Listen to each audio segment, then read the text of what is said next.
So I'm assuming this is about 1863. Chapter 12. Every now and then in these days, the boys used to tell me I ought to get one Jim Blaine to tell me the stirring story of his grandfather's old ram, but they always added that I must not mention the matter unless Jim was drunk at the time, just comfortably and sociably drunk. They kept this up until my curiosity was on the rack to hear the story. I got to haunting Blaine, but it was of no use. The boys always found fault with his condition. He was often moderately, but never satisfactorily drunk. I never watched a man's condition with such absorbing interest, such anxious solicitude. I never so pined to see a man uncompromisingly drunk before. At last, one evening, I hurried to his cabin, for I learned at this time his situation was such that even the most fastidious could find no fault with it. He was tranquilly, serenely, symmetrically drunk. Not a hiccup to mar his voice, not a cloud upon his brain thick enough to obscure his memory. As I entered, he was sitting upon an empty powder keg, with a clay pipe in one hand and the other raised to command silence. His face was round, red, and very serious. His throat was bare and his hair tumbled. In general appearance and costume, he was a stalwart miner of the period. On the pine table stood a candle, and its dim light revealed the boys, sitting here and there on bunks, candle boxes, powder kegs, etc. They said, "Shh! Don't speak. He's going to commence." The story of the old ram. I found a seat at once, and Blaine said, "I don't reckon them times will ever come again. There never was a bullier old ram than what he was. Grandfather fetched him from Illinois, got him of a man by the name of Yates, Bill Yates. Maybe you might have heard of him. His father was a deacon, Baptist. He was a rustler, too. A man had to get up rather early to get a start on old Thankful Yates. It was him that put up the Greens, the joining teams, when my grandfather when he moved west. Seth Green was probably the pick of the flock. He married a Wilkerson, Sarah Wilkerson, good creature. She was one of the likeliest heifers that ever was raised in old Stoddard. Everybody said that knowed her. She could heft a barrel of flour as easy as I can flirt a flapjack. And spin, don't mention it, independent, When Sile Hawkins come a-browsing around her, she let him know that for all his tin, he couldn't trot and harness alongside of her. You see, Sile Hawkins was, no, it weren't Sile Hawkins after all. It was a galoot by the name of Filkins. I just remember his first name. But he was a stump. Come into prayer meeting drunk one night, hurraying for Nixon because he thought it was a primary, and old Deacon Ferguson up and scooted him through the window, and he lit on old Miss Jefferson's head, poor old filly. She was a good soul, had a glass eye, and used to lend it to old Miss Wagner that hadn't any to receive company in. They weren't big enough, and when Miss Wagner weren't noticing, it would get twisted around in the socket and look up maybe or out to one side and every which way, while t'other one was looking as straight ahead as a spyglass. Grown people didn't mind it, but it most always made the children cry. It was so sort of scary. She tried packing it in with raw cotton, but it wouldn't work somehow. The cotton would get loose and stick out and look so kind of awful that the children couldn't stand it no way. She was always dropping it out and turning up her old deadlight on the company empty and making them uncomfortable because she never could tell when it hopped out, being blind on that side, you see. So somebody would have to hunch her and say, "Your game eye is fetched loose, Miss Wagner, dear," and then all of them would have to sit and wait till she jammed it in again, wrong side before as a general thing, and as green as a bird's egg, being a bashful creature and easy sought back before company. But being wrong side before weren't much difference anyway, because her own eye was sky blue and the glass one was yaller on the front side, so whichever way she turned it, it didn't match nohow. Old Miss Wagner was a considerable on the borrow, she was, and when she had a quilting or a Dorcas society at her house, she generally borrowed Miss Higgins' wooden leg to stump around on.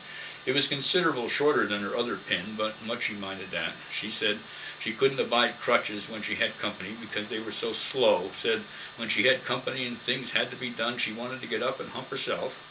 She was as bald as a jug, and so she used to borrow Miss Jacobs' wig. Miss Jacobs was the coffin peddler's wife, a ratty old buzzard he was, that used to go roosting around where people was sick, waiting for him, and there the old rip would sit all day in the shade on a coffin that he judged would fit the candidate, and if it was a slow customer and kind of uncertain, he'd fetch his rations and blanket along and sleep in the coffin nights. He was anchored out that way in a frosty weather for about 3 weeks once before old Robbins's place, waiting for him, and after that for as much as 2 years. Jacobs was not on speaking terms with him with the old man on account of disappointment. He got one of his feet froze and lost money too because old Robbins took a favorable turn and got well. The next time Robbins got sick, Jacobs tried to make up with him and varnished up the same old coffin and fetched it along, but old Robbins was too many for him. He had him in and appeared to be powerful weak, so he bought the coffin for $10, and Jacobs was to pay it back and 25 more besides if Robbins didn't like the coffin after he tried it. And then Robbins died, and at the funeral he bursted off the lid and riz up in the shroud and told the parson to let up on the performances because he could not stand such a coffin as that. You see, he had been in a trance once before when he was young, and he took the chances of another, calculating that if he made the trip, it was money in his pocket, and if he missed fire, he couldn't lose a cent. And by George, he sued Jacobs for the rhino and got the judgment. And he set up the coffin in his back parlor and said he'd load to take his time now. It was always an aggravation to Jacobs the way the miserable old thing acted. He moved back to Indiana pretty soon, went to Wellsville. Wellsville was the place the Hagedorns were from, mighty fine family, old Maryland stock. Old Squire Hagedorn could carry around more mixed liquor and cuss better than most any man I ever see. His second wife was the Widder Billings. She, that was Becky Martin. Her dam was Deacon Dunlap's first wife. Her oldest child, Maria, married a missionary and died in grace, ate up by the savages. They ate him too, poor fellow, boiled him. It weren't the custom, so they say, but they explained to friends of his'n that went down there to bring away his things, that they'd tried missionaries every other way and never could get any good out of them, and so it annoyed all the relations to find out that the man's life was fooled away just out of a derned experiment, so to speak. But mind you, there ain't anything ever really lost. Everything that people can't understand and don't see the reason of does good if you only hold on and give it a fair shake. Providence don't fire no blank cartridges, boys. That there's missionary's substance, unbeknown to himself, actually converted every last one of those heathens that took a chance at the barbecue. Nothing ever fetched them but that. Don't tell me it was an accident that he was biled. There ain't no such thing as an accident. When my Uncle Lem was leaning, bricks fell on him out of the third story and broke the old man's back in 2 places. People said it was an accident. Much accident there was about that. He didn't know what he was there for, but he was there for a good object. If he hadn't been there, the Irishman would have been killed. Nobody could ever make me believe anything different than that. Uncle Lem's dog was there. Why didn't the Irishman fall on the dog? Because the dog would have seen him a-coming and stood from under it. That's the reason the dog weren't appointed. A dog can't be depended on to carry out a special providence. Mark my words, it was a put-up thing. Accidents don't happen, boys. Uncle Em's dog. Wish you could have seen that dog. He was a regular shepherd, or rather he was part bull and part shepherd. Splendid animal. Belonged to Parson Hager before Uncle Lem got him. Parson Hager belonged to the Western Reserve Hager's prime family. His mother was a Watson. One of his sisters married a Wheeler, and they settled in Morgan County, and he got nipped by the machinery in a carpet factory and went through in less than a quarter of a minute. His widder bought the piece of carpet that had his remains wove in, and people come 100 miles around to attend the funeral. There was 14 yards in the piece. She wouldn't let them roll him up, but planted him just so, full length. The church was middling small where they preached the funeral, and they had to let one end out of the coffin stick out the window. They didn't bury him, they planted him one end and let him stand up, same as a monument.